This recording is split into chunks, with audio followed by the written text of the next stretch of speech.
பெரிய பெரிய நியூஸ் சேனலாக இருக்கலாம், ஆனால் செயல்படக்கூடிய எவ்வளோ வீரர்கள் இருக்கிறாங்க. கொஞ்சம் கூட மனசாட்சியே இல்லைல்ல தமிழ்நாட்டு மீடியாக்களுக்கு. நீங்களே பாம்பு வைப்பீங்களா, நீங்களே எடுப்பீங்களா? ஸ்டார்டிங்கில் வீடியோ எடுத்துட்டு பேசும்போது ஒரு வீடியோ மேலே ஒன்று போட்டு கீழே வச்சு காலி சேரை போட்டால் அந்த மாற்றுக் கட்சியினர் விழாக்களை காலேஜ் சேர்ல பேசி ஆதவ அர்ஜுனா, இதுதான் உங்கள் டைட்டில். அப்படியே போட்டோன்னா இங்கே சிட்டியில் இருக்கிற மக்கள்லாம் புரிதலோட இருக்காங்க. ஒரு சில கிராமத்தில் இருக்கக்கூடியவங்க உங்கள் நியூஸை பார்க்கும்போது என்னடா இது, இந்த கட்சிக்காக ஓட்டு போட்டுன்ற மாதிரி நினச்சிருவாங்க. உங்களுக்கு தேவை அந்த கிராமத்தில் இருக்கக்கூடிய மக்களோட மனநிலையை மாற்றணும். என்ன நல்லது என்ன கெட்டது நடக்குதுன்னு அவங்களுக்கு தெரியக்கூடாது.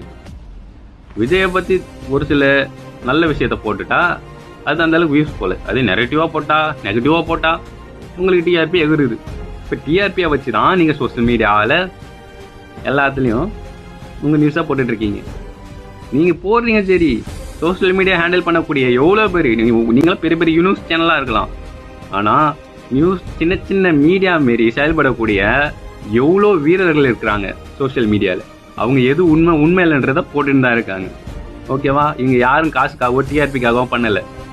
ஒரு நல்ல விஷயம் எது உண்மையான்றதை மக்களுக்கு தெரியணும். இது உண்மையான ஆட்சி, உண்மையான உங்களுக்கு நீங்களாம் முன்னாடி இதுமாரி பேசிட்டு இருந்தீங்களா? இந்த மாதிரி யூஸ் பண்ணீங்களா? முன்னாடி எவ்வளோ ஆதிக்கத்தோட எவ்வளோ கட்டுப்பாடோடு இருந்தீங்க நீங்கள்.